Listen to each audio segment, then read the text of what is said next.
ರಾಮನಗರ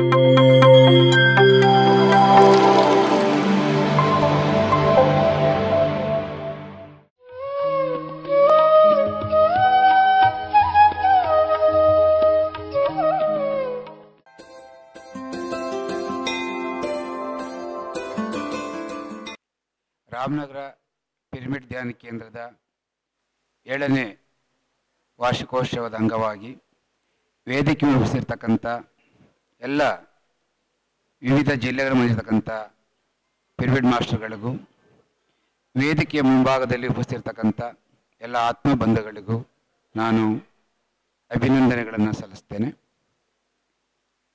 ಈಗಾಗಲೇ ಪಿರಮಿಡ್ಡಿನ ಬಗ್ಗೆ, ಧ್ಯಾನದ ಬಗ್ಗೆ ಸಾಕಷ್ಟು ವಿಚಾರಗಳನ್ನ ಸಂಕ್ಷಿಪ್ತವಾಗಿ ಗುರೂಜಿಯವರು ತಮ್ಮ ಗಮನಕ್ಕೆ ಕೊಟ್ಟಿದ್ದಾರೆ.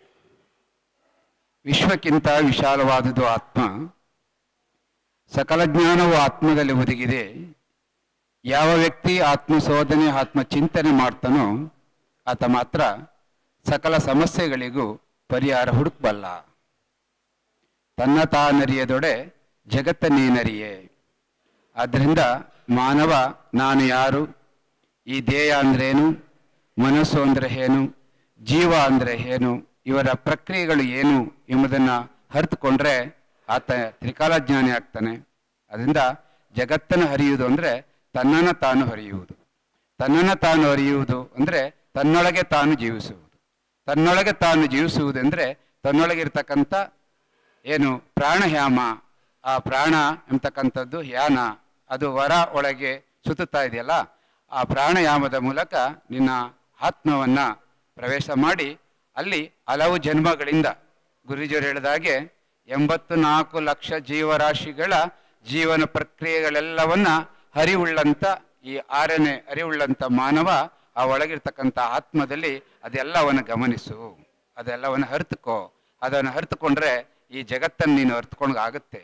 ಆಗ ನಿನಗೆ ದುಃಖ ಅಂದರೆ ಏನು, ಚಿಂತೆ ಅಂದರೆ ಏನು, ಸಮಸ್ಯೆ ಅಂದರೆ ಏನು, ರೋಗ ಅಂದರೆ ಏನು, ಸಾವು ಅಂದರೆ ಏನು, ನಾನು ಅಂದರೆ ಏನು, ಎಲ್ಲ ಬೇಕಾದಂಥ ಒಂದು ವಿಚಾರ ಜ್ಞಾನ ನಿನ್ನಲ್ಲಿದೆ. ಅದು ಹರಿವಾಗಿ ಇದೆ, ಅದು ಆತ್ಮದ ಅಲೆಯಾಗಿದೆ. ಅದನ್ನು ಹರಿಲಿಕ್ಕೆ ನೀವು ನಿತ್ಯ ಧ್ಯಾನವನ್ನು ಪ್ರಾಣಾಯಾಮನ ಮಾಡೋದ್ರ ಮೂಲಕ ನಿನ್ನನ್ನು ನೀನು ಅರಿತುಕೊಳ್ಳಬೇಕು ಎಂಬುದೇ ಇವತ್ತು ಪಿರಮಿಡ್ ಜಗತ್ತಿನ ಪ್ರಮುಖ ಉದ್ದೇಶ. ಇಲ್ಲಿ ನೀವು ಏನನ್ನು ಮಾಡ್ತೀವೋ ಅದು ಹಾಗೆ ಆಗುತ್ತೆ. ಅದನ್ನು ನಾವು ಕಾಸ್ ಆ್ಯಂಡ್ ಎಫೆಕ್ಟಿವ್ ಥಿಯರಿ ಅಂತ ಕರಿತೀವಿ. ಕಾರ್ಯ ಕಾರಣ ಪರಿಣಾಮ ತತ್ವ. ಅಂದರೆ ನೀವು ದೈಹಿಕವಾಗಿ ಏನನ್ನು ಮಾಡ್ತೀರೋ ಅದಕ್ಕೆ ಒಂದು ಕ್ರಿಯೆ ಮಾಡ್ತೀರೋ ಅದಕ್ಕೆ ಒಂದು ಪರಿಣಾಮ ಇದೆ. ಹಾಗೆ ನೀವು ಏನನ್ನು ಮಾತನಾಡ್ತೀರೋ ಅದಕ್ಕೆ ಒಂದು ಪರಿಣಾಮ ಇದೆ. ನೀವು ಕ್ರಿಯೆನೂ ಇಲ್ಲ, ಮಾತನಾಡೋದಿಲ್ಲ, ಭಾವನಾತ್ಮಕವಾಗಿದ್ದೀರಿ ಅಂದರೆ ಅದಕ್ಕೂ ಒಂದು ಕ್ರಿಯೆ ಇದೆ. ಅದರಿಂದ ಮಾನವ ಏನೇನು ಮಾಡ್ತಾನೋ ಅದು ಪ್ರತಿಯೊಂದಕ್ಕೂ ಕ್ರಿಯೆ ಪರಿಣಾಮ ಇದೆ. ಅದರಿಂದ ನೀವು ಪಾಸಿಟಿವ್ ಆಗಿ ಯೋಚನೆ ಮಾಡ್ತೀರಾ ಅಥವಾ ನೆಗೆಟಿವ್ ಯೋಚನೆ ಮಾಡ್ತೀರಾ, ಅದಕ್ಕೆ ಒಂದು ಪರಿಣಾಮ ಇದೆ. ಅದರಿಂದ ಪ್ರತಿಯೊಂದು ಸುಖ ದುಃಖ ರೋಗ ರುಜಿನಗಳಿಗೆ ಪ್ರಾಣ ಸಂಕಟಗಳಿಗೆ ಕಾರಣ ನಾನೇ. ನನ್ನ ಭಾವನೆಗಳು, ನನ್ನ ಕ್ರಿಯೆಗಳು, ನನ್ನ ಮನಸ್ಥಿತಿಗಳ ಪರಿಣಾಮವೇ ನನಗೆ ಸುಖವಾಗಿಯೋ ದುಃಖವಾಗಿಯೋ ಸಮಾಧಾನವಾಗಿಯೋ ಮಹಾನಂದವಾಗಿಯೋ ನನಗೆ ಪರಿಣಾಮಗಳನ್ನು ಕೊಡುತ್ತೆ. ಅದರಿಂದ ನಮ್ಮ ಭಾವನೆಗಳು ಪರಿಶುದ್ಧವಾಗಿದ್ದಾಗ ಮಾತ್ರ ನಮಗೆ ಉತ್ತಮವಾದಂಥ ಪರಿಣಾಮಗಳು ಸಿಗುತ್ತೆ. ನಮ್ಮ ಭಾವನೆಗಳು ಮಲಿನವಾದಾಗ ನಮಗೆ ದುಃಖಗಳು, ಕಷ್ಟಗಳು, ಕಾರ್ಪಣ್ಯಗಳು ಬರ್ತವೆ. ಅದರಿಂದ ದೇಹದಲ್ಲಿ ಆ ಆತ್ಮ ಎಲ್ಲವನ್ನ ಅಚ್ಚೊತ್ತಾಗಿ ಇಟ್ಕೊಂಡಿದೆ. ಇಂದ್ರಿಯಗಳು ಹೊರ ಜಗತ್ತಿನ ಎಲ್ಲವನ್ನ ಗ್ರಹಿಸಿದ್ರೆ ಒಳಗಿರ್ತಕ್ಕಂಥ ಅಂತರಿಂದ್ರಿಯವಾದಂಥ ಜ್ಞಾನ, ಮನಸ್ಸು, ಬುದ್ಧಿ, ಚಿತ್ತ ಈ ಆಮಗಳು ನನ್ನ ಒಳಗೆ ಇಟ್ಟುಕೊಂಡು ಎಲ್ಲವನ್ನ ಆ ಕ್ರಿಯೆಗೆ ಒಂದು ತಕ್ಕ ಪರಿಣಾಮಗಳು ಕೊಡ್ತವೆ. ಆ ಪರಿಣಾಮಗಳು ನಿಮ್ಮ ಕ್ರಿಯೆಗಳಿಗೆ ತಕ್ಕಂತೆ, ನಿಮ್ಮ ಭಾವನೆಗಳಿಗೆ ತಕ್ಕಂತೆ, ನಿಮ್ಮ ಮನಸ್ಸಿನ ಸ್ಥಿತಿಗಳಿಗೆ ತಕ್ಕಂತೆ ಅದು ನಿಮಗೆ ಸುಖವಾಗಿಯೋ ದುಃಖವಾಗಿಯೋ ಸಮಾಧಾನವಾಗಿಯೋ ಮಹಾನಂದವಾಗಿಯೋ ನಿಮಗೆ ಪರಿಣಾಮವನ್ನು ಕೊಡುತ್ತೆ. ಅದರಿಂದ ಪ್ರತಿಯೊಂದು ಕಷ್ಟ ಕಾರ್ಪಣ್ಯಗಳಿಗೆ ಭಗವಂತ ಕಾರಣ ಅಲ್ಲ, ಅದಕ್ಕೆ ನನ್ನ ನಡವಳಿಕೆ ಕಾರಣ, ನನ್ನ ಭಾವನೆ ಕಾರಣ, ನನ್ನ ಆಹಾರ ಪದ್ಧತಿ ಕಾರಣ. ಅದರಿಂದ ನಾನು ನನ್ನನ್ನು ಪರಿಶುದ್ಧಗೊಳಿಸ್ಕೊಳ್ಬೇಕಾಗತ್ತೆ, ನನ್ನನ್ನು ನಾನು ಅರಿತುಕೊಳ್ಬೇಕಾಗತ್ತೆ.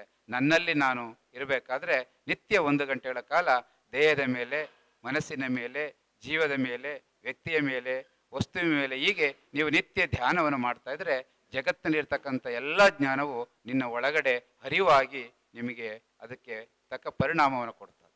ಆದ್ದರಿಂದ ನಾವು ಜೀವನದಲ್ಲಿ ಸಮಸ್ಯೆಗಳು ಮತ್ತು ಆತ್ಮದಲ್ಲಿ ಕಳಂಕಗಳು ಇವೆಲ್ಲ ಯಾಕೆ ಬರ್ತವೆ ಅಂತ ಹೇಳಿದ್ರೆ ಹಲವು ಜನ್ಮಗಳಿಂದ ಮಾಡಿರ್ತಕ್ಕಂಥ ಕರ್ಮಗಳು ನಮ್ಮ DNA ಮೂಲಕ ಬರ್ತವೆ. ಮತ್ತು ಹುಟ್ಟಂದಿನಿಂದ ಸಾಯುವವರೆಗೆ ನಮ್ಮ ಏನೆಲ್ಲ ನಡವಳಿಕೆಗಳಿದೆಯೋ ಅದನ್ನು ನಾವು RNA ಅಂತೇಳಿ ಕರಿತೀವಿ. ಈ RNAಯಿಂದ ಬರ್ತಕ್ಕಂಥದ್ದಕ್ಕೆ ಪರಿಹಾರಗಳಿದೆ. ಆದರೆ DNA ಬರ್ತಕ್ಕಂಥ ಸಮಸ್ಯೆಗಳಿಗೆ ಪರಿಹಾರ ಇಲ್ಲ. ಅದನ್ನು ನಾವು ಅನುಭವಿಸಲೇ ತೀರಬೇಕು. ಏಕೆಂದರೆ ಕ್ರಿಯೆಗೆ ತಕ್ಕ ಪರಿಣಾಮ. ಈಗ ನೀರಿಗೆ ಸ್ವಲ್ಪ ಬಣ್ಣವನ್ನು ಹಾಕಿದ್ರೆ ತಕ್ಷಣ ನೀರಲ್ಲೇನಾಗುತ್ತೆ, ಆ ಬಣ್ಣವಾಗಿ ಬದಲಾಗುತ್ತೆ. ಈ ನಾವು ಬಣ್ಣವನ್ನು ನೀರಿಗೆ ಹಾಕ್ಬಿಟ್ಟು ನೀನು ಬಣ್ಣವಾಗಿ ಬದಲಾಗಬೇಡ ಅಂತ ಹೇಳಿದ್ರೆ ಆಗುತ್ತೇನೋ? ಹಾಗೆ ನಾವು ಏನನ್ನ ಬಯಸ್ತೀವೋ, ಏನನ್ನ ಕ್ರಿಯೆ ಮಾಡ್ತೀವೋ ಅದಕ್ಕೆ ತಕ್ಕ ಪರಿಣಾಮ ಆಗ್ಬಿಡುತ್ತೆ. ಆ ಪರಿಣಾಮವೇ ನಮಗೆ ಸುಖ ದುಃಖವಾಗಿ ಪರಿಣಮಿಸುತ್ತೆ. ಅದರಿಂದ ಎಚ್ಚರಿಕೆಯಿಂದ ಜಾಗೃತರಾಗಿ ಮಾನವ ಬದುಕಬೇಕು ಅಂದರೆ ಅರಿವಿನಲ್ಲಿ ಇರಬೇಕು. ಅರಿವಿನಲ್ಲಿ ಇರಬೇಕು ಅಂದರೆ ನಿತ್ಯ ಯೋಗ ಧ್ಯಾನವನ್ನು, ಸತ್ಸಂಗ ಸಭೆಗಳನ್ನು ನಾವು ಬಳಸ್ಕೊಳ್ಬೇಕು.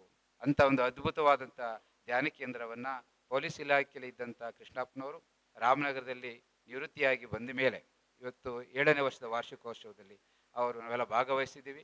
ಸಾಕಷ್ಟು ಸಾರಿ ನಾನು ಹಾಗಾಗಿ ಅವರ ಕಾರ್ಯಕ್ರಮಗಳಿಗೆ ಕರೆದಾಗನೆಲ್ಲ ಬರ್ತಾ ಇರ್ತೀನಿ. ಸಾಕಷ್ಟು ನೀವು PMC ಚಾನೆಲ್ಗಳಲ್ಲಿ ನನ್ನ ಬಹು ವಿಚಾರಗಳನ್ನು ನೀವೆಲ್ಲ ಕೇಳಿದ್ದೀರಿ. ಇನ್ನೂ ಅದರಲ್ಲಿ ರೆಕಾರ್ಡ್ ನಾವು ಕೇಳ್ತಾ ಇರ್ತೀರಿ. ಅದರಿಂದ ಇವತ್ತು ಸಮಯದ ಅಭಾವ ಇರೋದ್ರಿಂದ ಸಂಕ್ಷಿಪ್ತ ಹೇಳಲಿಕ್ಕೆ ನಾನು ಪ್ರಯತ್ನವನ್ನು ಮಾಡಿದ್ದೇನೆ. ಅದ್ರ ಜೊತೆಗೆ ಪ್ರಮುಖವಾಗಿ ನಿಮಗೆ ತಿಳಿಸ್ತಕ್ಕಂಥ ಇನ್ನೊಂದು ವಿಷಯ ಏನಪ್ಪ ಅಂತ ಹೇಳಿದ್ರೆ, ಸ್ವರಶಾಸ್ತ್ರ ಎಂಬ ಒಂದು ಗ್ರಂಥದ ಅಧ್ಯಯನದ ಪ್ರಕಾರ ನಿಮಗೆ ಮಾಹಿತಿ ಏನಪ್ಪ ಅಂತ ಹೇಳಿದ್ರೆ, ನೀವು ಯಾವ ಜ್ಯೋತಿಷ್ಯ ಪಂಡಿತ ಹತ್ರ ಹೋಗಿ ಜ್ಯೋತಿಷ್ಯವನ್ನು ಕೇಳಬೇಕಾಗಿಲ್ಲ, ಯಾವುದೇ ಹೋಮ ಹವನ ಏನನ್ನೂ ಮಾಡಬೇಕಾಗಿಲ್ಲ.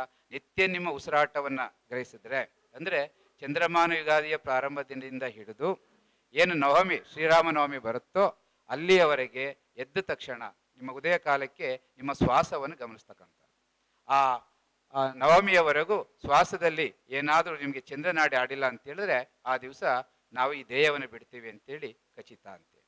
ಹಾಗೆ ಪ್ರತಿ ನಮ್ಮ ದಿನನಿತ್ಯದ ಕಾರ್ಯಕ್ರಮಗಳ ಹೇಗೆ ನಡೆಯುತ್ತೆ, ಶಾರೀರಿಕ ಚಟುವಟಿಕೆಗಳು ಎಂಬತಕ್ಕದನ್ನು ದಿನನಿತ್ಯ ಎದ್ದ ತಕ್ಷಣ ನೀವು ಶ್ವಾಸವನ್ನು ಗಮನಿಸಿದ್ರೆ ಆ ಶ್ವಾಸದ ಕ್ರಿಯೆ ಆಧಾರದ ಮೇಲೆ ನಿಮ್ಮ ದಿನನಿತ್ಯದ ಭವಿಷ್ಯ ಇದೆ.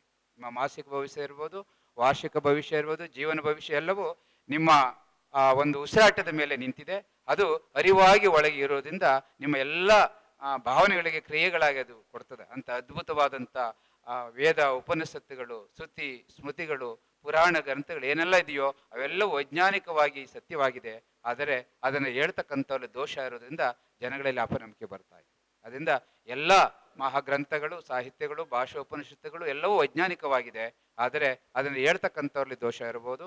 ಅದರಿಂದ ನಾವು ನನ್ನ ಅರಿವಿನಲ್ಲಿ ಬಂದಾಗ ಅಲ್ಲಿ ದೋಷ ಇರುವುದಿಲ್ಲ. ಆದ್ದರಿಂದ ಯಾರು ಏನೇ ಹೇಳಲಿ ಅದನ್ನು ಕೇಳಿ, ಆದರೆ ನಮ್ಮ ಜೀವನಕ್ಕೆ ನಾವೇ ನ್ಯಾಯಾಧೀಶರಾಗಿರ್ಬೇಕಾಗತ್ತೆ. ಅದರಿಂದ ಆ ನ್ಯಾಯಾಧೀಶರು ಯಾರಪ್ಪ ಅಂದರೆ ನಿನ್ನೊಳಗಿರ್ತಕ್ಕಂಥ ಅರಿವಿಗಿದೆ.